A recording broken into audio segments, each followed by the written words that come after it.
Hello everyone, नमस्कार आप सभी को। आप देख रहे हो आपका अपना यूट्यूब चैनल मिशन मैथमेटिक्स। सो मैं पूनम कालियामन और चलिए हम फंक्शन कर रहे थे। फंक्शन में हमारा जो नेक्स्ट है हम डिस्कस कर लेते हैं इन्वर्स ऑफ एन एलिमेंट के किसी एलिमेंट का इन्वर्स कैसे एग्जिस्ट करेगा, फंक्शन कैसे एग्जिस्ट करती है, डिफाइन होती है, वो हम कर चुके हैं। ठीक है, तो अब हमने 1 1 और ऑन टू की भी हमने बात कर ली थी। अब इन्वर्स ऑफ एन एलिमेंट, हालांकि ऑन टू में ही हम उस चीज़ को डिस्कस कर चुके हैं कि किसी एलिमेंट का जो है इन्वर्स क्या होता है या प्री इमेज क्या होती है। अब आपने फंक्शन एफ डिफाइन की है, ये डोमेन ए है और ये को डोमेन है बी।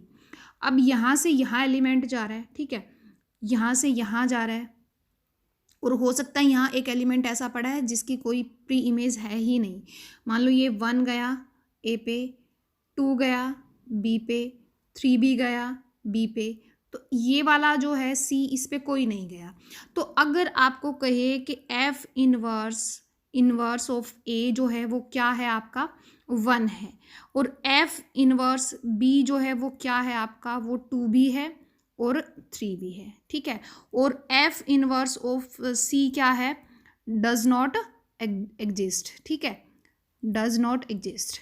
तो इसका मतलब ये हुआ, यहाँ से आपने एक चीज़ देखी कि किसी एलिमेंट का इन्वर्स हो सकता है एग्जिस्ट ही ना करे, जैसे इस केस में एग्जिस्ट नहीं किया। हो सकता है कि वो एग्जिस्ट करता हो और यूनिक हो सकता है वो एग्जिस्ट करता हो लेकिन एक से ज़्यादा पॉइंट पे जाता हो। समझ रहे हो ना आप मेरी बात? वो डिपेंड करेगा कि फंक्शन आपकी, अगर फंक्शन आपकी देखो, फंक्शन आपकी 1 1 है, अगर फंक्शन 1 1 गिवन है तो हर एलिमेंट की इधर अगर 1 1 है, एक को एक पे ही लेके जा रही है। ठीक है, तो इन्वर्स इमेज एलिमेंट की क्या क्या हो सकती है, या तो यूनिक होगी, या तो क्या होगी, यूनिक होगी, या फिर क्या होगी आपकी एग्जिस्ट ही नहीं करेगी। हो सकता है ना 1 1 में कि एक आधा एक्स्ट्रा बच जाए यहाँ पे, लेकिन एक को एक ही मिले, तो वो 1 1 है। तो 1 1 है फंक्शन, तो इन्वर्स इमेज या तो एक ही होगी, सिंगल ही होगी, या फिर एग्जिस्ट ही नहीं करेगी। बट अगर फंक्शन मैनी 1 हुई तो क्या चांस रहेगा, फंक्शन मैनी 1 हुई तो तीनों चांस रहेंगे। ऊपर वाला हो सकता है कि एग्जिस्ट करती हो पर सिंगल हो सकता है एग्जिस्ट करती हो पर एक से ज़्यादा हो, और हो सकता है एग्जिस्ट ही ना करे।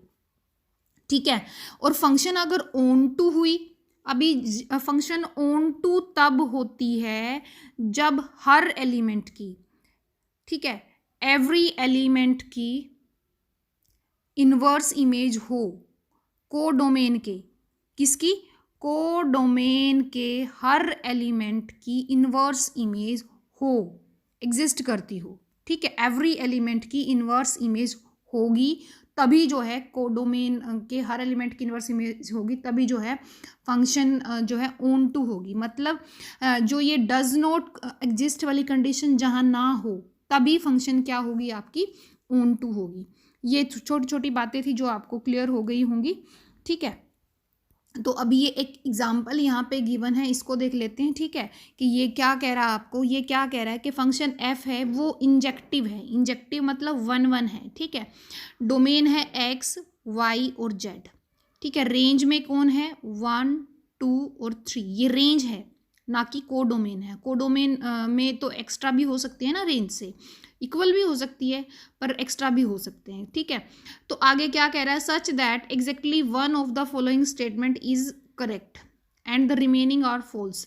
इस बात पे आप ध्यान दो, उसने कहा है कि एक बात है जो सच है, बाकी की फिर एक इसमें से अगर आपने इसको सच मान लिया तो ये फॉल्स हो गई, अगर आपने इसको सच मान लिया तो ये और ये फॉल्स हो गई, फर्स्ट और लास्ट। समझ रहे हो ना मेरी बात? और अगर आपने लास्ट को सच मान लिया तो फिर ये दोनों फॉल्स हो जाएंगी। ठीक है, तो ये चीज़ ये यहाँ पे स्टेटमेंट में बोल रहा है। ये चीज़ आपको क्लियर हो गई कि स्टेटमेंट वाला आपको क्या बता रहा है।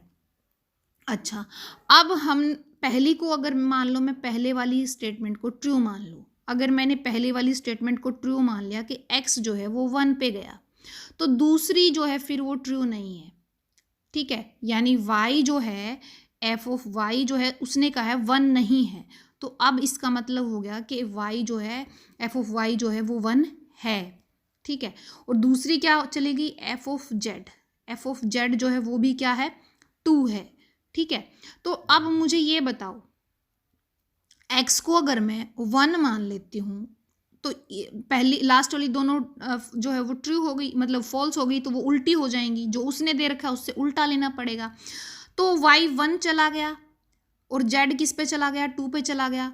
पर उसने तो कहा था कि फंक्शन जो है वो इंजेक्टिव है, बट यहाँ अगर मैं पहली कंडीशन को ट्रू मानती हूँ तो इंजेक्टिव नहीं हुई, यानी ये मैं नहीं ले सकती, पहले वाली को मैं ट्रू नहीं मान सकती, ठीक है। तो यानी पहले वाली का चांस गया। फिर मैं क्या करती हूँ, मैं ना सेकंड वाली को ट्रू मान लेती हूँ। सेकंड वाली को मैंने ट्रू मान लिया कि भाई y जो है, f ऑफ y जो है वो 1 नहीं है। अगर 1 नहीं है, मैंने इसको ट्रू मान लिया, तो जो पहली कंडीशन है f of x is equal to 1 कह रखा है, तो वो फॉल्स है। तो यानी वो फॉल्स है, तो इसका मतलब वो भी 1 नहीं है। दूसरी उसने क्या कहा है, f ऑफ z जो है वो 2 नहीं है, पर मुझे इसका उल्टा लेना है, तो उसको मैंने क्या लिया, वो 2 है। तो इस हिसाब से अगर मैं ड्रॉ करती हूँ तो मेरा जो गया जो है x y और z 1 2 और 3, उसने कहा z चला गया 2 पे, ठीक है। और अब क्या है कि y जो है, f ऑफ y जो है वो भी 1 नहीं है, और जो x है वो भी 1 नहीं है। तो इसका मतलब ये दोनों ही 3 पे जाएंगे। तो अभी भी ये 1 1 नहीं हुई, पर उसने तो स्टेटमेंट में ये बोल रखा है कि वो 1 1 है, इंजेक्टिव है। तो इसका मतलब दूसरा को अगर मैं ट्रू लेती हूँ तो वो भी मेरा जो है फुलफिल नहीं करता कंडीशंस को।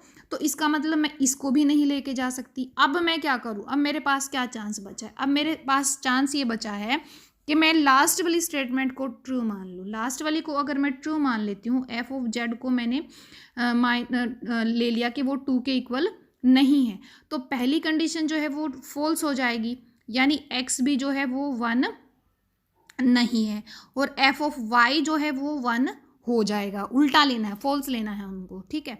तो अब x y और z 1 2 और 3, अब देखो मेरे पास क्या आया, y जो है f ऑफ y गया 1 पे, ठीक है। उसने कहा है कि f ऑफ y 1 पे चला जाए और f ऑफ x 1 नहीं होना चाहिए। f ऑफ x 1 नहीं है यहाँ पे। दूसरी उसने क्या कहा है, f ऑफ z 2 नहीं होना चाहिए। अब अगर 1 1 है तो y तो 1 पे चला गया, अब z का जो है 2 पे वो जा नहीं सकता इस कंडीशन से, तो z कहाँ जाएगा, 3 पे जा सकता है। और x कहा है उसने 1 नहीं है, 1 नहीं है तो इसका मतलब या तो 2 हो सकता है या 3 हो सकता है, पर अगर वो 1 1 है तो x किस पे चला जाएगा, 2 पे। तो अब देखो यहाँ पे मेरी ये बातें भी जो है सेटिस्फाई हो रही है और 1 1 भी होती है। तो इसका मतलब अब ये जो है यहाँ पे मेरा जो है काम चल रहा है। लास्ट वाली को अगर मैं ट्रू मान लूँ और पहली दो को फॉल्स मान लूँ तो अब मुझे बताना है कि f इनवर्स 1 क्या आएगा। 1 की प्री इमेज क्या आई, f इनवर्स 1 की प्री इमेज क्या आई, y। तो f इनवर्स जो 1 है वो क्या आया, y आया, यानी b is the right option रहेगा, ठीक है। तो इस तरह से ये आपका क्वेश्चन हो जाएगा। यहाँ से कुछ चीज़ें आपको क्लियर हुई होंगी। तो हम बात कर लेते हैं क्या, इनवर्स ऑफ अ फंक्शन, कि किसी फंक्शन का जो है इनवर्स कब एग्जिस्ट करता है, ठीक है, उसकी हम बात कर लेते हैं। हालांकि शायद हम ऑन टू की बात कर चुके हैं, हम इनवर्स की नहीं बात की। फंक्शन हमने यहाँ से यहाँ डिफाइन कर दी। एफ इनवर्स क्या हर किसी का एग्जिस्ट कर सकता है क्या, मान लो ये ए है ये बी है, तो एफ इनवर्स जो है ए टू एफ जो है वो ए टू बी मेरी फंक्शन डिफाइन है, तो क्या एफ इनवर्स हर फंक्शन का एग्जिस्ट करता है क्या, ठीक है, नहीं, ठीक है, हर फंक्शन का एग्जिस्ट नहीं करता। तो फिर किसका एग्जिस्ट करेगा, एफ इनवर्स उसी का एग्जिस्ट करेगा जो फंक्शन ऑन टू होगी, जो फंक्शन ऑन टू होगी उसी का एफ इनवर्स एग्जिस्ट करेगा। मतलब क्या हुआ, ऐसा क्यों हुआ, क्योंकि अभी अभी मैंने एक एक एलिमेंट के इनवर्स की बात की थी कि ए का इनवर्स क्या होगा, बी का इनवर्स क्या होगा, सी का इनवर्स क्या होगा, हमने इसकी बात की थी। मान लो अब यहाँ पे डी है और इधर जो है 1 चला गया ए पे, ठीक है, और जो है 2 चला गया बी पे, और 1 भी चलो बी पे ही चला गया, और 3 जो था ए पे चला गया, ठीक है, सी पे और डी पे कोई गया ही नहीं, ठीक है। तो अब ये जो है ऑन टू नहीं है ना, ऑन टू नहीं है, तो अब जब मैं एफ इनवर्स एग्जिस्ट करने की जब बात को सोचूंगी ना, तो वो तब सोचूंगी मैं कि वो कब एग्जिस्ट करेगी, कब एग्जिस्ट नहीं करेगी। ठीक है, तो इसको एग्जिस्ट करने की बात मैं तभी सोच सकती हूँ जब हर एक एलिमेंट की इन्वर्स इमेज हो, जब कोडोमेन के कोडोमेन के हर एलिमेंट की इन्वर्स इमेज एग्जिस्ट करती होगी, तभी मैं कहूँगी कि फंक्शन एफ इन्वर्स एग्जिस्ट करती है। हो गया ये क्लियर? अच्छा, तो इसका मतलब ये हुआ कि हर एलिमेंट की इन्वर्स इमेज तो तभी एग्जिस्ट करती है जब फंक्शन क्या हो, आपकी ऑन टू फंक्शन हो, तभी हम ये कहेंगे कि फंक्शन जो है इन्वर्स, फंक्शन की जो है इन्वर्स इमेज एग्जिस्ट करती है, या फंक्शन की इन्वर्स फंक्शन एग्जिस्ट करती है। ठीक है, तो यहाँ से आपको सारी चीज़ें क्लियर हो गई होंगी। तो अब मैं एक बार और इसको रिपीट करना चाहती हूँ कि ये फंक्शन जो है एफ यहाँ से यहाँ डिफाइन है, एफ इनवर्स एग्जिस्ट तभी करेगी व्हेन जो एफ है क्या हो, ऑन टू हो। दूसरे शब्दों में मैं क्या कह सकती हूँ, दूसरे शब्दों में मैं ये कह सकती हूँ कि एफ इनवर्स एग्जिस्ट करेगी when when every element of codomain have inverse image। ठीक है, तो हम क्या कहेंगे कि मेरी एफ इनवर्स जो है वो एग्जिस्ट करती है। ये आप समझ गए? ठीक है, अच्छा, अब ये कुछ मेथड दे रखे हैं कि अगर मुझे कोई फंक्शन गिवन है कि फंक्शन ऑन टू है और उसकी मुझे इन्वर्स इमेज हर एलिमेंट की एग्जिस्ट करती है। ठीक है, और मुझे अब किसी फंक्शन का मुझे निकालना क्या है, इन्वर्स निकालना है। ठीक है, तो मैं कैसे निकालूं? ठीक है, अभी यहाँ जो ये एक एक करके मेथड दिया हुआ है ना, ये बाइजेक्शन का दिया हुआ है। बाइजेक्शन क्या होती है? जो 1 1 भी हो और जो ऑन टू भी हो। क्या कह रहा है वो, function F A to B है, वो 1 1 भी है, वो ऑन टू भी है, तो एफ इनवर्स एग्जिस्ट करेगा। तो दूसरा स्टेप कह रहा है कि क्या ले लूँ मैं एफ ऑफ एक्स को तो रख दूँ वाई। ठीक है, वेयर वाई जो है वो बी से आएगा, और फिर F of X is equal to Y रख के एक्स की जो भी फंक्शन डिफाइन होगी जैसे ही, उसको मैं उलट लूँ, मतलब रिप्लेस कर दूँ एक्स को किससे, एफ इनवर्स वाई से। समझ रहे हो ना आप? और फिर मैं उसको पूरे को सोल्व कर दूँ तो मेरे वहाँ से जो है इन्वर्स ऑफ एफ जो है वो मैं ऑब्टेन कर पाऊँगी। ठीक है, फॉर एग्जांपल इसको हम एग्जांपल अगर मैं लेके चलूँ तो एग्जांपल हम एफ ऑफ एक्स जैसे हमने ले लिया 3x - 5, तो ये जो है आपकी फंक्शन जो रहेगी ये 1 1 भी रहेगी और ये ऑन टू भी रहेगी, क्योंकि इसका जो ग्राफ आएगा वो एक लाइन आएगा। ठीक है, वो देख लेना आप कैसे आएगा। तो वो 1 1 भी होगी, वो ऑन टू भी होगी। ठीक है, तो अब ये तो हमने देख लिया। अब इसका मेरे को एफ इनवर्स अगर एग्जिस्ट कराना है तो एक तो यही तरीका है कि मैं यहाँ पे क्या करूँ, मैं यहाँ पे रखूँ y 3x - 5 और x को क्या पुट कर दूँ, x को पुट कर दूँ मैं एफ इनवर्स y। ठीक है, तो अब मेरे को यही करना है, बस एफ इनवर्स y मेरे को पुट करना है। ठीक है, और जब मैं ऐसा करूँगी तो मेरे पास क्या आ जाएगा आगे, देखो ऊपर सोल जो ऊपर ये लिखा भी हुआ है, solve F of X Y to obtain X in term of Y. ठीक है, और फिर जो आपका एक्स आए उसको आप रिप्लेस कर दो एफ इनवर्स वाई से। तो अब आपको क्या करना है, पहले यहाँ पे वाई +5 बाई में 3 और x, ये आपका आ गया, और अब x को आप रिप्लेस कर दो f इनवर्स y से। ठीक है, तो ये जो आ गई आपकी क्या आ गई, ये आपकी इनवर्स फंक्शन आ गई। लास्ट में चाहो तो इसको आप f इनवर्स x में भी लिख सकते हो कि f इनवर्स x जो है x +5/3 आप लिख सकते हो। इसका आंसर जो है ये रहेगा कि f जो ऊपर वाली फंक्शन है इसकी जो इनवर्स फंक्शन है वो आपकी ऐसे रहेगी। ठीक है, तो ये इस तरह से काम करेगा। हो गया होगा ये आपको क्लियर? अच्छा, तो ये इनवर्स फंक्शन को निकालने का तरीका है। इसके अलावा और भी मुझे कुछ करना था शायद। हाँ,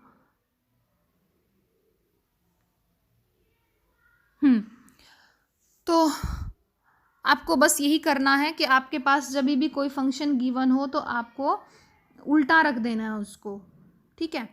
एफ ऑफ एक्स को वाई रखना है और एक्स को एफ इनवर्स वाई रख देना है, ठीक है। तो आपको फिर एक तरफ एफ इनवर्स वाई को रख लेना है, बाकी को आप सारी चीज़ को एक दूसरी तरफ ले जा सकते हो, ठीक है। अच्छा, अब हम बात कर लेते हैं कि दो फंक्शंस की जो है कंपोजिशन कैसे काम करती है। दो फंक्शंस की जो कंपोजिशन है वो कैसे काम आपकी करती है, ठीक है। वो आपकी कैसे काम करेगी, दो फंक्शंस की अगर आप कंपोजिशन की बात करते हैं तो कैसे काम करेगी। मान लो आपके पास एक फंक्शन एफ गिवन है। एफ जो है वो एक फंक्शन है ए टू बी। जी एक फंक्शन है, ठीक है, वो है आपकी डी टू आर, ले लो कुछ भी ले लो, ठीक है। तो अब कंपोजिशन, पहली बात तो ये कि कंपोजिशन अगर मैं लेना चाहती हूँ तो तभी ले सकती हूँ। पहले जैसे मैं कंपोजिशन लेना चाहती हूँ कि पहले मेरा ए टू बी गया, एफ लेके गया, फिर बी से आगे जो है कौन लेके जाएगा। कंपोजिशन एग्जिस्ट ही तब कर सकती है, कहने का मतलब कंपोजिशन बन ही तब सकती है कि जहाँ से पहली फंक्शन ले जाके छोड़े दूसरी फंक्शन वहीं से शुरू हो, दूसरी फंक्शन वहीं से शुरू हो। और ऐसा तब हो सकता है जब जो है बी कंटेन करता हो डी के अंदर, बी जो है वो डी का ही हिस्सा हो, ठीक है, तभी आपका ऐसा हो सकता है, अदरवाइज वो नहीं हो सकता, ठीक है। यानी इसका मतलब ये हुआ कि कोडोमेन जो है, कोडोमेन ऑफ एफ, ठीक है, ऑफ एफ क्या हो, एक सबसेट हो किसका, डोमेन ऑफ जी का, डोमेन ऑफ जी का, ठीक है। इसका मतलब, या फिर आप ये कह लो कि बी जो है वो सबसेट हो डी का, तभी जो है आपकी कंपोजिशन बन सकती है, अदरवाइज आप नहीं सोच सकते। समझ गए। अब जैसे मेरे को कहे कि ए के अंदर पड़ा है मेरे पास 1 2 3, वो चला गया मेरा कहाँ से कहाँ तक, वो गया मेरा 5 पे, 6 पे, 7 पे, और फिर ये फंक्शन एफ है, और जी जो है वो मेरी जाती है किस पे, 8 पे, 6 पे और 7 पे, ठीक है। वो आगे जा रही है मेरी कहाँ पे, 9 पे, 8 पे और 12 पे, ठीक है। तो अब यहाँ पे देखो, फंक्शन ने एफ ने जहाँ छोड़ा जी को वहीं से शुरू करना है। एफ ने 1 को, 2 को, 3 को, मान लो 1 को एफ ने 5 पे छोड़ दिया, 2 को किस पे छोड़ दिया, 6 पे छोड़ दिया, 3 को किस पे छोड़ दिया, 7 पे छोड़ दिया।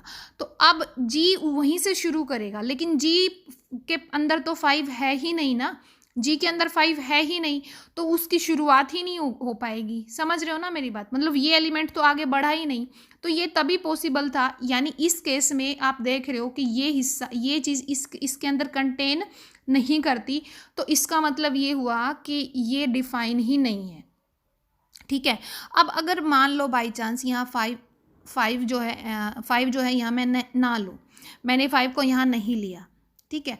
अब मेरे पास 5 है ही नहीं, 5 की जगह क्या है, 8 है, सॉरी है ही नहीं 5, एक मिनट, 5 है ही नहीं, हाँ ठीक है। तो अब जो है फंक्शन एफ ने क्या किया, अब 1 को वो 5, क्योंकि 5 लिया ही नहीं है, तो 1 को मान लो वो 6 पे ही लेके जा रही है, 2 को भी वो 6 पे ही लेके जा रही है, और 3 को वो 7 पे लेके चले गई। एफ ने अपना काम कर दिया, अब जी का काम शुरू हो जाएगा। अब जी 6 को कहीं आगे लेके जाएगी, 7 को आगे लेके जाएगी। हालांकि 8 देखो इधर एफ के लास्ट में या कोडोमेन में नहीं था, बट जी के डोमेन में है, तो वो एफ अपने हिसाब से 8 को भी आगे ले जाएगी, ठीक है। मतलब उसके सारे एलिमेंट को, उसकी कोडोमेन के सारे एलिमेंट जी की डोमेन में होने चाहिए, तभी जो है कंपोजिशन बन सकती है, अदरवाइज वो नहीं बनेगी, ठीक है। ये आपको क्लियर हो गया कि कंपोजिशन होती क्या है। कंपोजिशन एक तरह से रिले रेस की तरह है, ठीक है। पहले शुरुआत करी एफ ने, लास्ट में ख़त्म किसने किया, जी ने, लास्ट में ख़त्म किसने कर दिया, जी ने, ठीक है। अब इसको हम लिखेंगे कैसे, इसको हम उल्टा लिखते हैं भाई। फंक्शन आप मान लो ये ए था, ये बी था और ये सी था। अब पहले एफ लेके गई, फिर जी लेके गई, अब ए से सी तक आपका पहले कौन लेके गया, एफ ऑफ एक्स, लास्ट में कौन लेके गया है, जी, ठीक है, तो यानी जी ऑफ एफ लिखी जाएगी, समझ रहे हो। यानी अगर मेरे पास ये जो है डोमेन है, ये कोडोमेन है, यहाँ से यहाँ तक एफ लेके गई, यहाँ से यहाँ तक जो है जी लेके गई, तो यहाँ से यहाँ तक जो है कौन लेके जाएगा, जी ऑफ एफ लिखोगे, जी ऑफ एफ, समझ गए। लिखने में मतलब दिखाई देने में ये उल्टा दिखाई देगा, बट ये है सीधा ही कि पहले कौन लेके गया, एफ ऑफ एक्स, और फिर जो भी वैल्यू आई उसको कौन लेके गया आगे, जी। समझ गए आप, ये कंपोजिशन है, ठीक है। फॉर एग्जाम्पल ये कि मान लो एफ ऑफ एक्स जो है वो मेरी एक्स स्क्वायर है, ठीक है, और जी जो है वो मेरी है एक्स प्लस टू, ठीक है। तो अब मेरे पास अगर मैं यहाँ पे रियल लाइन से रियल लाइन पे ही काम कर रही हूँ, मान लो मैं रियल से रियल पे ही काम कर रही हूँ, ठीक है। तो अब मुझे ये बताओ कि मैं रियल टू मतलब एफ भी मेरी आर से आर जा रही है और जी भी मेरी आर से आर जा रही है, तो मतलब कंपोजिशन जो है वो डिफाइन हो सकती है, ठीक है। अब अगर मैं एफ ऑफ जी डिफाइन करती हूँ, यानी पहले मैं जी लगा रही हूँ, ठीक है, फिर मैं एफ लगा रही हूँ। पहले जी लगाने का मतलब क्या हुआ कि पहले मैं जी वाली फंक्शन लगाऊंगी, यानी जैसे ही मैं एक्स भरूंगी तो जी जो है उसको कहाँ ले जाके छोड़ देगी, एक्स प्लस टू पे छोड़ देगी। किस पे ले जाके छोड़ देगी, एक्स प्लस टू पे छोड़ देगी। फॉर एग्जाम्पल रियल नंबर से मैंने 1 उठा लिया, तो एफ ऑफ जी ने अगर मैं 1 भरा तो जी ने 1 को पहले कहाँ ले जाके छोड़ा, ये देखो जी ऑफ 1, देखो जी ऑफ 1 भरते ही यहाँ पे कितना आ जाएगा आपका, यहाँ पे आपका आ जाएगा 1 प्लस 2 यानी 3 आ जाएगा। कितना आ जाएगा, 3 आ जाएगा। फिर एफ क्या करेगी, उसका स्क्वायर निकालेगी, ठीक है, एफ क्या करेगी, 3 का स्क्वायर निकालेगी यानी 9 आएगा। अगर उल्टा निकालना होता, जी ऑफ एफ निकालना होता तो क्या होता, इसी का 1 का ही।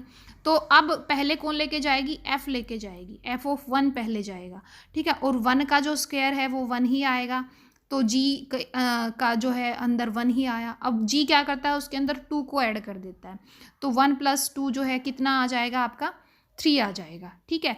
तो इसका मतलब तो आपने यहाँ से एक चीज़ और भी देख ली कि एफ ऑफ जी इक्वल नहीं होता जी ऑफ एफ के, समझ गए आप, एफ ऑफ जी इक्वल नहीं होता जी ऑफ एफ के, ठीक है। हो भी सकता है ना भी हो, ठीक है, तो ये आपको समझ आ गया होगा। अच्छा, एक और चीज़ है यहाँ से कि अगर एफ ए से बी जा रही है, ठीक है, ठीक है, और आगे जा रही है जी, वो सी तक जा रही है, बी से सी तक जा रही है, जब आप एफ जी ऑफ एफ लगा रहे हो, पहले एफ लेके गया फिर जी लेके गया, तो जो ये फंक्शन डिफाइन हुई ये ए टू सी गई, कहाँ गई, ए टू सी।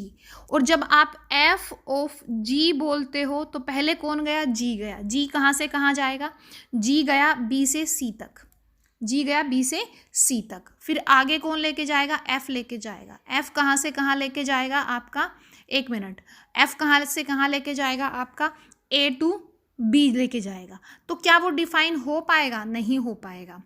अब ये चीज़ आपको समझ आ रही है मैं क्या बता रही हूँ, मैं दोबारा से आपको बता देती हूँ। तो दोबारा से बात ये है कि ए टू बी गया, बी टू सी गया, तो जी ऑफ एफ जो था आपका कैसे डिफाइन हुआ, मतलब एफ जो गिवन थी वो ए टू बी गिवन थी, और जी जो थी, 1 मिनट, जी जो थी वो बी से सी गिवन थी, ठीक है। तो क्योंकि एफ ने जहाँ ख़त्म किया जी वहीं पे शुरू हो रहा है, ठीक है, तो यानी इसका मतलब जी ऑफ एफ जो है वो एग्जिस्ट करेगा, वो मतलब कंपोजिट फंक्शन बनेगी, ठीक है। बट अगर यहाँ पे मैं जो है एफ ऑफ जी बनाना चाहूँ, यानी पहले मैं जी को लेके जाना चाहूँ, जी कहाँ से कहाँ जाएगी, बी से सी लेके जाएगी, ठीक है, और एफ कहाँ से शुरू हो रही है, एफ तो ए से शुरू हो रही है, सी से थोड़ी शुरू हो रही है, एफ की शुरुआत ही नहीं हो पाएगी, मतलब वो एग्जिस्ट ही नहीं कर पाएगी। तो फिर इसका मतलब क्या हुआ, ये कब हो सकता है, ये तब हो सकता है जब एफ हो ए से बी जाती हो और जी जो है वो बी से वापस ए जाती हो, तो ऐसे केस में एफ गई ए, ये देखो एफ गई ए से बी पे, ठीक है, फिर जी गई बी से वापस ए पे, तो जो कंपोजिशन बनी पहले एफ गई फिर जी गई, तो जो जी ऑफ एफ गई वो कंपोजिशन फंक्शन बनी ए, ठीक है, ए। और अगर यहीं पे मैं उल्टा डिफाइन करना चाहूँ कि एफ ऑफ जी को डिफाइन करना चाहूँ तो पहले कौन लेके जाएगा, जी लेके जाएगा। जी कहाँ से कहाँ जा रही है, बी से ए पे जा रही है, फिर आगे एफ लग रही है, एफ कहाँ से कहाँ जा रही है, ए से बी जा रही है। तो इसका मतलब एफ ऑफ जी जो बन रही है वो मेरी डिफाइन हो रही है बी टू बी। समझ गए आप मेरी बात? तो ये चीज़ भी आपको क्लियर हो गई होगी कि मैं आपको क्या बताने की कोशिश कर रही हूँ। ठीक है, अब कुछ प्रॉपर्टीज़ हैं कंपोजिशन ऑफ फंक्शन की। ठीक है, कंपोजिशन ऑफ फंक्शंस की कुछ प्रॉपर्टीज़ हैं जिसको हम डिस्कस कर लेते हैं।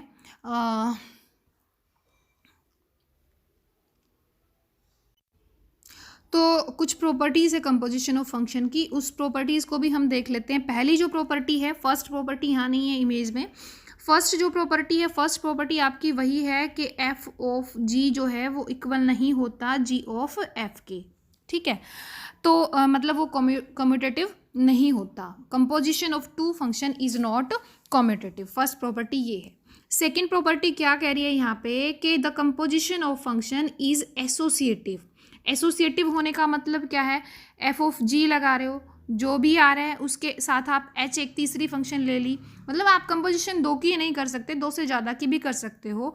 और या फिर आप ऐसे भी कर सकते हो कि पहले आपने जी ऑफ एच लगाया और उसके बाद लगाने के बाद आप एफ को लेके जा रहे हो, तो ये इसके इक्वल रहेगा, यानी एसोसिएटिव होती है बट कॉम्यूटेटिव नहीं होती। कॉम्यूटेटिव का मतलब होता है आगे से पीछे रख देना, जैसे एफ पहले था फिर जी है। ठीक है, पर इसका मतलब उल्टा होता है कि पहले जी लेके जा रहा है फंक्शन को आगे और फिर एफ लेके जा रहा है, तो ये इसके इक्वल यहाँ पे नहीं होती। ठीक है, तीसरी प्रॉपर्टी क्या कह रहा है कि composition of two bijection is a bijection. Bijection मतलब 1 1 भी हो, ऑन टू भी हो, मतलब एफ जो है वो ए से बी जा रही है और वो क्या है आपकी, वो 1 1 भी है और वो ऑन टू भी है।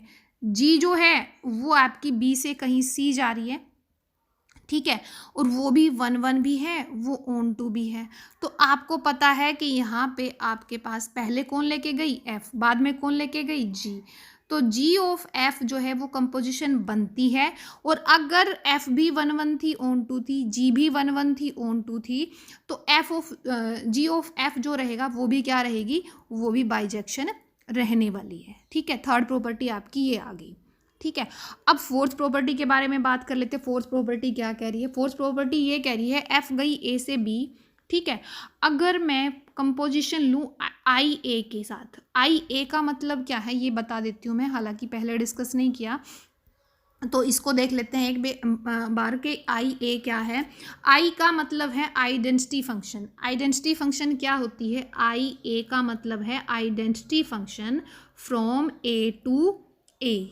ठीक है, और इसका मतलब ये है, आइडेंटिटी फंक्शन का मतलब ये है, आइडेंटिटी फंक्शन का मतलब ये है कि आपकी जो फंक्शन है एक्स को ले जाके छोड़ती है एक्स पे, 1 को ले जाके छोड़ेगी 1 पे, 2 को ले जाके छोड़ेगी 2 पे, 0 को ले जाके छोड़ेगी 0 पे, मतलब जो डालोगे वही मिलेगा, मशीन में जो डालोगे वही मिलेगा। ठीक है, तो वो आइडेंटिटी फंक्शन होती है जिसको आई ए स्पेशल नाम दिया गया है। ए पे अगर डोमेन ए है, को डोमेन भी फिर ए ही होगी। ठीक है, तो इसलिए इसको आई ए बोला गया है। ठीक है, अभी हम अपने क्वेश्चन अपना जो डिस्कस कर रहे थे जो प्रॉपर्टी, उस पर एक बार ध्यान दे लेते हैं कि वहाँ आपको क्या कह रहा है, फिर आगे देखते हैं। वो ये कह रहा है फोर्थ प्रॉपर्टी में, फोर्थ प्रॉपर्टी ये कह रही है कि फंक्शन जो है आपकी एफ जो है वो ए से बी चली गई। ठीक है, फिर आपकी आई ए की बात हुई है। आई ए क्या है आपकी, ए से ए ही है। ठीक है, ए से ए ही है, तो वो क्या कह रहा है, एफ ऑफ ए, क्या कह रहा है, f of A, sorry f of I A. ठीक है, मतलब पहले कौन लेके गया, आइडेंटिटी। आइडेंटिटी मतलब ए से ए से ए, आई ए लेके चली गई। फिर कौन लेके गया, ए से बी, एफ लेके गया। ठीक है, कौन लेके गया, एफ लेके गया ए टू बी। तो यानी एफ ऑफ आई ए जो है एक कंपोजिशन बन गई जो ए टू बी गई, और वो किसके इक्वल रहेगी, वो एफ के ही इक्वल रहेगी। क्यों, क्योंकि देखो ये क्या काम करेगी, ये x को x पे ही ले जाके छोड़ेगी, 2 को 2 पे ही ले जाके छोड़ेगी। तो अब मतलब एक कहने का मतलब कि मैं रिले रेस लगा रही हूँ, मैंने यहाँ पे हाथ में मसाल पकड़ी और मैंने यहीं पे दूसरे 2 कदम रखे बिना ही वहीं के वहीं मैंने किसी दूसरे को दे दी, ठीक है। तो शुरुआत किसने की? दूसरे ने ही की ना। मतलब कहीं ना कहीं फंक्शन आई ए का कोई रोल ही नहीं रहा, रोल किसका है? एफ का ही है, ठीक है। ऐसे ही उल्टा भी हो सकता है, आई बी ऑफ एफ, वो भी किसके इक्वल आएगी? एफ के इक्वल आएगी। आई बी का मतलब क्या हुआ? आइडेंटिटी फंक्शन बी से बी तक जा रही है। अब पहले कौन लेके गया? एफ लेके गया। एफ ने क्या किया? एफ ने जो है ए से बी पे ले जाके छोड़ दिया, ए से बी पे ले जाके छोड़ दिया। अब आगे कौन लेके जा रहा है? आगे लेके जा रहा है आई बी, वो बी पे ही ले जाके छोड़ेगा। एफ ने जिसको जहाँ छोड़ा था आई बी उसको वहीं पे छोड़ देगा। मतलब एक तरह से आई बी ऑफ एफ भी एफ ही आएगी। अब इसका मतलब ये है कि आइडेंटिटी फंक्शन के साथ कंपोजिशन करोगे तो वापस फंक्शन ही आ जाएगी।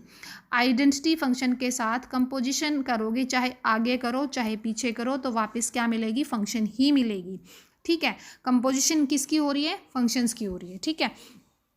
तो ये आपको क्लियर हो गया होगा। जो है आपकी फोर्थ प्रॉपर्टी जो है क्या कहती है।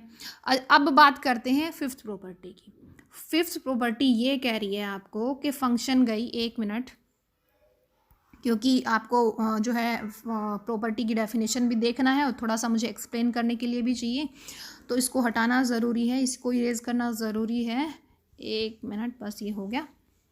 हाँ, तो अब हम बात कर लेते हैं फिफ्थ प्रॉपर्टी की। फिफ्थ प्रॉपर्टी क्या कह रही है आपकी कि फंक्शन एफ गई है मेरी ए से बी, जी गई है मेरी बी से वापस ए। अब मैं एफ ऑफ जी की बात करूं कि भाई सॉरी जी ऑफ एफ की बात करूं, तो इसका मतलब अगर वो मेरे पास क्या आ रहा है? आइडेंटिटी ऑफ ए आ रहा है। समझने की कोशिश करना। इसको आप ऐसे ले सकते हो कि ए को मैंने ले लिया 1 2 3, ठीक है। बी को मैंने ले लिया एक्स वाई जेड, सी वापस ए ही है 1 2 3। तो इसका मतलब ये है, वो ये कह रहा है कि अगर मैं 1 को छोड़ दूँ वाई पे, 2 को छोड़ दूँ एक्स पे, 3 को छोड़ दूँ जेड पे, ठीक है, ये जेड है, ठीक है। तो अब वो ये कह रहा है कि पहले कौन लेके गया है? पहले लेके गया है एफ, फिर कौन लेके गया है? जी, ठीक है, फिर कौन लेके गया है? जी। ये ए है, ये बी है और ये वापस ए है, ठीक है। और वो ये कह रहा है कि जी ऑफ एफ अगर आइडेंटिटी आ जाए, आइडेंटिटी आने का मतलब तो ये हुआ कि जहाँ से शुरुआत की थी 1 से शुरुआत की थी, ख़त्म भी 1 पे हो, तो वाई को कहाँ जाना पड़ेगा? 1 पे जाना पड़ेगा। शुरुआत मैंने 2 की करी थी एक्स पे, अब एक्स को किस पे जाना पड़ेगा? 2 पे ही जाना पड़ेगा। 3 गया जेड पे, तो जेड को किस पे जाना पड़ेगा? 3 पे ही जाना पड़ेगा। तो असल में क्या हुआ, जब मैं कंपोजिशन देख रही हूँ यहाँ से यहाँ, तो एफ जी ऑफ एफ ने 1 को छोड़ा 1 पे, जी ऑफ एफ ने ही 2 को छोड़ा 2 पे, और जी ऑफ एफ ने 3 को छोड़ा 3 पे। तो एक तरह से इसने तो आइडेंटिटी का काम कर दिया ना, आइडेंटिटी का काम कर दिया। तो इसका मतलब ये आइडेंटिटी आ गई ए से ए तक, एक तरह से मतलब उसकी शक्ल ही बदली है, कंपोजिशन बदली है, बट वो है आइडेंटिटी ही, ठीक है। जब ऐसा कुछ हो तो वो क्या कह रहा है कि फंक्शन को एफ को इंजेक्शन होना पड़ेगा और जी को सरजेक्शन होना पड़ेगा। एफ को इंजेक्शन होना पड़ेगा, देखो 1 1 ही है ना, इंजेक्शन मतलब 1 1, एफ को क्या होना पड़ेगा? इंजेक्शन यानी 1 1, और जी को क्या होना पड़ेगा? ऑन टू, ठीक है। आपको ये चीज़ क्लियर हो रही होगी। क्यों? क्योंकि ऑन टू एक भी एलिमेंट इधर छूट गया तो वो जो है आइडेंटिटी होने से वाली कंडीशन से बच जाएगी, ठीक है। और इसने अगर मैनी 1 हो गई तो भी वो आगे जाने में उसको प्रॉब्लम होगी, उसी एलिमेंट को उसी पे छोड़ने में प्रॉब्लम होगी। मतलब अगर कहने का मतलब ये प्रॉपर्टी ये बोल रही है कि अगर 2 फंक्शन की कंपोजिशन आपकी अगर आइडेंटिटी आ जाती है, आइडेंटिटी अगर आ रही है, तो पहले कौन लेके गया था? एफ, फिर कौन लेके गया है, जी। तो पहले वाली को 1 1 होना पड़ेगा और दूसरे वाली को ऑन टू होना पड़ेगा। समझ गए आप। और 6 प्रॉपर्टी इसके उल्टा है, फंक्शन ए टू बी है, जी बी से ए है। अब ऊपर वाली में तो जी ऑफ एफ को डिफाइन किया हुआ था, नीचे वाली में एफ ऑफ जी को डिफाइन किया हुआ, मतलब 5th और 6th प्रॉपर्टी एक ही है, बस उसको जो है कंपोजिशन को आगे से पीछे कर दिया। अब आपका एफ ऑफ जी हो गया, तो पहले अब आइडेंटिटी आएगी कहाँ से कहाँ, बी से बी। पहले कौन लेके गया, जी लेके गया, जी लेके गया है बी से ए पे, फिर एफ लेके गया है ए से वापस बी पे। अगर मेरे पास एफ ऑफ जी आइडेंटिटी आती है तो पहली को क्या होना पड़ेगा, 1 1, दूसरी को क्या होना पड़ेगा, ऑन टू। और यही बात आपको वहाँ ऊपर प्रॉपर्टी में बताई हुई है, ठीक है, कि पहली को इंजेक्शन होना पड़ेगा, दूसरी को सरजेक्शन होना पड़ेगा, ठीक है। तो ये दोनों 5th और 6th डिफरेंट प्रॉपर्टी ना होके एक तरह से एक ही प्रॉपर्टी है, ठीक है। अब इम्पोर्टेंट है आपकी 7th प्रॉपर्टी। 7th प्रॉपर्टी में आपको क्या कह रहा है, 7th प्रॉपर्टी में वो ये बोल रहा है कि composition of two functions f and g, अगर एफ जी ऑफ एफ आपको दिया हुआ है तो ए से सी वो जा रही है और वो ऑन टू है, क्या है वो, ऑन टू है, यानी यहाँ से यहाँ जो कंपोजिशन बन रही है, पहले कौन गया है, पहले गया है आपका एफ, फिर कौन गया है, जी। तो जो जी ऑफ एफ है अगर वो ऑन टू है, ऑन टू का मतलब है कि इधर की सभी को क्या मिल रही है, प्री इमेज मिल रही है, इधर के सभी को क्या मिल रही है, प्री इमेज मिल रही है। तो आपको एक चीज़ दिखाई दे रही होगी कि ऐसी कंडीशन के लिए जी का ऑन टू होना, सब जो लास्ट में गई है, जो लास्ट में गई है उसका ऑन टू होना जरूरी है, क्योंकि लास्ट में कौन लेके गया, जी लेके गया। जी ऑन टू है तो कंपोजिशन ऑन टू होगी, जी ऑन टू नहीं हुआ तो कंपोजिशन ऑन टू नहीं होगी। तो ये जो फर्स्ट प्रॉपर्टी है वो यही कह रही है कि अगर कंपोजिशन ऑन टू है, कंपोजिशन अगर आपकी ऑन टू है तो इसका मतलब यही है कि जो लास्ट में गया है उसको ऑन टू होना पड़ेगा, ठीक है। हो गया आपको क्लियर। इसमें आपको ये यहाँ से आपको फिगर से आपको क्लियर हो गया होगा कि ये भी, इसको भी प्री इमेज मिले, इसको भी मिले, इसको भी मिले, इसको भी मिले, तो ये काम कौन करेगा, लास्ट में जी करेगा।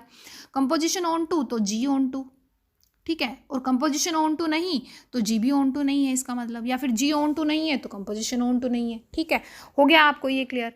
तो अब सेकेंड प्रॉपर्टी कह रहा है कि अगर कंपोजिशन 1 1 है, कंपोजिशन 1 1 है तो इसका मतलब इधर का हर एलिमेंट को सिंगल इमेज मिल रही है, आगे एक, मतलब एक को एक ही मिल रहा है, इंजेक्ट कर रहे हैं, एक को एक, एक को एक, एक को एक ने एक को टारगेट किया हुआ है, मतलब जो आगे एलिमेंट है। तो इसका मतलब ये शुरुआत कौन करेगा, ये शुरुआत करेगा एफ। तो अगर मेरे पास कंपोजिशन 1 1 है तो जिससे शुरुआत करी, शुरुआत किससे करी, एफ से की, तो एफ को 1 1 होना पड़ेगा। हो गया क्लियर आपको, ये एफ को क्या होना पड़ेगा, 1 1 होना पड़ेगा। अच्छा, यहाँ तक मुझे लगता है कि इन पहली दो प्रॉपर्टी में आपको कोई प्रॉब्लम नहीं होगी, प्रॉब्लम आपको आ सकती है आगे, ठीक है। आगे आपको समझना थोड़ा सा और दिमाग को दौड़ करके सोचो। तो जो थर्ड जो प्रॉपर्टी है आपकी, उसके अंदर क्या गिवन है कि उसके अंदर ये गिवन है कि आपके पास जो जी ऑफ एफ है वो ए से सी जा रहा है। ए से सी जाने का मतलब क्या हुआ, शुरुआत किससे हुई, ए से हुई, ठीक है। इसका मतलब एफ ने शुरू किया तो ए से कहीं कहाँ गया होगा, बी गया होगा, और जी जो है उसने शुरुआत की कहाँ से, बी से, बी ने कहाँ ले जाके छोड़ा उसको, सी पे। समझ गए आप। अगर वो आपकी ऑन टू है, अगर वो आपकी क्या है, ऑन टू है, ठीक है, वो ऑन टू आपको दे रखी है, तो कंडीशन क्या होनी चाहिए थी, लास्ट में कौन लेके गया है, जी लेके गया है, तो जी को क्या होना था, जी को क्या होना चाहिए था, ऊपर वाली प्रॉपर्टी के हिसाब से ऑन टू होना चाहिए था। बट वो क्या कह रहा है कि अगर कंपोजिशन ऑन टू है और जी जो है वो ऑन टू नहीं दी बल्कि क्या दे दी, 1 1 दे दी, 1 1 दे दी, तो यानी एक को एक ही मिली है, ठीक है। तो अब वो ये कह रहा है कि अगर होना तो ये चाहिए था कि पहले लेके गया कौन, एफ, फिर कौन लेके गया, जी, एफ पहले ले गया फिर जी ले गया, जी को ऑन टू होना चाहिए था, बट जी ऑन टू ना होके क्या है आपका 1 1 है। G11 है, तो इसका मतलब ये हुआ कि अब ऑन टू होने को कौन निर्धारित करेगा? भाई ऑन टू होना चाहिए था मेरा, और ऑन टू होने के लिए मेरा लास्ट वाले को जो है ऑन टू होना था, बट उसने लास्ट वाले को ऑन टू ना देके क्या दे दिया, 1 1 दे दिया। तो वो ये कह रहा है कि फिर इस चीज़ को पूरा करने के लिए अब एक और कंडीशन लगा दी कि फिर शुरुआत वाला जो है वो ऑन टू हो, शुरुआत वाला क्या हो, ऑन टू हो। समझ गए?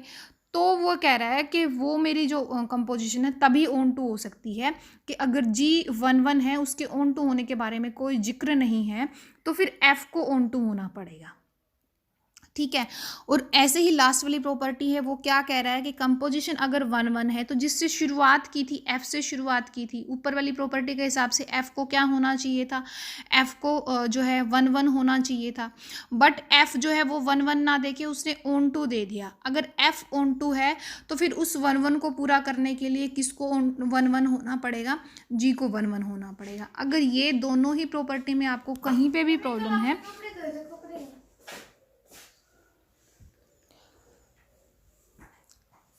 अगर यहाँ पे आपको दोनों प्रॉपर्टी में कहीं पे भी प्रॉब्लम है तो आप मेरे से पूछ लेना, मैसेज कर देना, मैं आपको क्लियर कर दूँगी। ठीक है। तो ये कुछ प्रॉपर्टीज़ थी कंपोजिशन की, और एक दो प्रॉपर्टी और हैं इन्वर्स की, वो भी आप देख लो। फर्स्ट जो प्रॉपर्टी है इन्वर्स की, वो ये कह रहा है कि अगर फंक्शन f वो बाइजेक्शन है, बाइजेक्शन का मतलब वो 1 1 भी है, वो ऑन टू भी है, तो जो f इन्वर्स आएगी वो भी बाइजेक्शन ही आएगी। ठीक है। और ये क्या कह रहा है कि यूनिक होगी। पहली बात तो ये कि बाइजेक्शन ही होगी, और f के लिए अगर f इनवर्स एग्जिस्ट करती है और f जो है अगर बाइजेक्शन है तो f इनवर्स जो एग्जिस्ट करेगी वो क्या आएगी, यूनिक आएगी। ठीक है। ये चीज़ आपको क्लियर हो गई होगी। तो यहाँ से आपको एक चीज़ हुई होगी कि अगर f बाइजेक्शन ना हो, क्योंकि f इनवर्स एग्जिस्ट कब करेगा, जब ऑन टू हो f जब क्या हो, ऑन टू हो। और बाइजेक्शन का मतलब क्या है कि वो 1 1 भी हो। अगर वो 1 1 भी है और ऑन टू, तो उसको होना ही पड़ेगा f इनवर्स एग्जिस्ट करने के लिए। तो फिर जो f इनवर्स एग्जिस्ट करेगा ना वो कैसा होगा, वो यूनिक होगा। वो कैसा होगा, यूनिक होगा। बट अगर वो 1 1 ना हो के मैनी 1 हो, मतलब ये ऐसे हो कि 1 2 3, यहाँ a पे गया, ये भी a पे गया, और ये गया आपका बी पे, तो ये आपकी ऑन टू है, एफ इनवर्स एग्जिस्ट करेगी। ठीक है। बट क्योंकि ये 1 1 नहीं है तो ये यूनिक भी नहीं होगी। क्यों नहीं होगी यूनिक, क्योंकि एफ इनवर्स ए जो है वो 1 भी है, और एफ इनवर्स ए जो है वो आपका 2 भी है, तो वो यूनिक नहीं होगी। ये हो गया क्लियर आपको, दो प्रॉपर्टी यहाँ से हो गई। ठीक है। अब दूसरा ये कह रहा है कि अगर आप ये कहते हो कि फंक्शन एफ है वो ए से बी पे है, और जी जो है वो बी से वापस ए है, और आप ये कहते हो कि आपने एफ ऑफ जी लगाया, एफ ऑफ जी लगाया, यानी पहले कौन लेके गया, जी लेके गया, फिर कौन लेके गया, एफ लेके गया। जी ने कहाँ से शुरुआत की, बी शुरुआत की, तो आइडेंटिटी ऑफ बी आ जाए तो आपको ये समझना चाहिए। और दूसरा क्या है, दूसरा ये है कि जी ऑफ एफ आइडेंटिटी ऑफ ए आ जाए। ये अगर आइडेंटिटी ऑफ बी आता हो, यानी आइडेंटिटी फंक्शन आता हो बी से बी, और ये आइडेंटिटी फंक्शन आता हो ए से ए, तो इसका मतलब ये है कि एफ का इन्वर्स जी है और जी का इन्वर्स एफ है। ये भी आपकी एक प्रॉपर्टी बनती है। ठीक है। यानी अगर दो कंपोजिशन का आप कंपोजिशन कर रहे हो और वो अगर आपका आइडेंटिटी आ जाए, तो इसका मतलब वो दोनों एक दूसरे की क्या हैं, वो एक दूसरे की इन्वर्स हैं। ठीक है। और एक और देख लो कि अगर आप एफ ऑफ जी एक कंपोजिशन लगा ली, या जी ऑफ एफ कंपोजिशन लगा ली, और आप उसका इन्वर्स एग्जिस्ट करता देख रहे हो, तो इसका मतलब एफ ऑफ जी को क्या होना पड़ेगा, ऑन टू होना पड़ेगा। ठीक है। और ये एग्जिस्ट तब करेगा जब ये ऑन टू होगी, और ये एग्जिस्ट करेगा तो इसको खोलोगे कैसे, ये आपका जो है ऐसे खुलेगा, आपका जी ऑफ एफ है तो फिर एफ इनवर्स आगे आ जाएगा ऑफ जी इनवर्स, ऐसे खुलेगा। ठीक है। मतलब आपके पास कंपोजिशन का इन्वर्स एग्जिस्ट करने के लिए एफ का भी इन्वर्स एग्जिस्ट करना चाहिए और जी का भी इन्वर्स एग्जिस्ट करना चाहिए। तो वहाँ पे आपकी एफ को भी ऑन टू होना पड़ेगा और जी को भी ऑन टू होना पड़ेगा, ठीक है। तो ये कुछ प्रॉपर्टीज़ थी। और एक और लास्ट जो रहता है वो लास्ट यही रहता है कि अगर आपके पास फंक्शन एफ है ए से बी और एफ इनवर्स जो होती है वो बी से ए आएगी, तो इसके ग्राफ में और इसके ग्राफ में क्या रिलेशन होता है? इन दोनों के ग्राफ में रिलेशन ये होता है कि मान लो आपके पास एफ ऑफ ए का ग्राफ ये चला गया, ठीक है। तो एफ इनवर्स का जो ग्राफ जाएगा वो ऐसे जाएगा कि X is equal to Y, एक लाइन ले लो, इसके ऊपर आप मिरर रखो और इसकी जो मिरर इमेज आएगी ये अगर एफ ऑफ एक्स है तो ये आपकी एफ इनवर्स एक्स आएगी, ठीक है। अगर आप इसको दूसरे कलर से करना चाहते हो तो आप ये कर सकते हो कि ये इसकी इनवर्स इमेज आई है, ठीक है, ये इनवर्स इमेज आई है। मिरर कहाँ पे रखा है? X is equal to Y पे, ठीक है। और ये इमेज किसकी आई है? इमेज आई है ये आपकी इस वाले की, ठीक है। मतलब x is equal to Y एक लाइन है जिसके ऊपर मिरर रखा है, तो जो भी ग्राफ आपका एफ ऑफ एक्स का है उसकी जो है मिरर इमेज आएगी, जहाँ पे मिरर आप किस पे रख रहे हो? y is equal to X पे रख रहे हो, ठीक है। ये इन दोनों के ग्राफ में रिलेशन होता है, ठीक है। तो आज की क्लास इतना काफ़ी है। अभी तो फंक्शन की हमने शुरुआत की है, अभी तो टाइप ऑफ फंक्शन भी हम करेंगे। तो अभी काफ़ी कुछ रहता है, ये मत सोचना कि अभी हमारा जो है ख़त्म हो गया, काफ़ी कुछ रहता है। आज की क्लास इतना काफ़ी है। Thank you, have a nice time.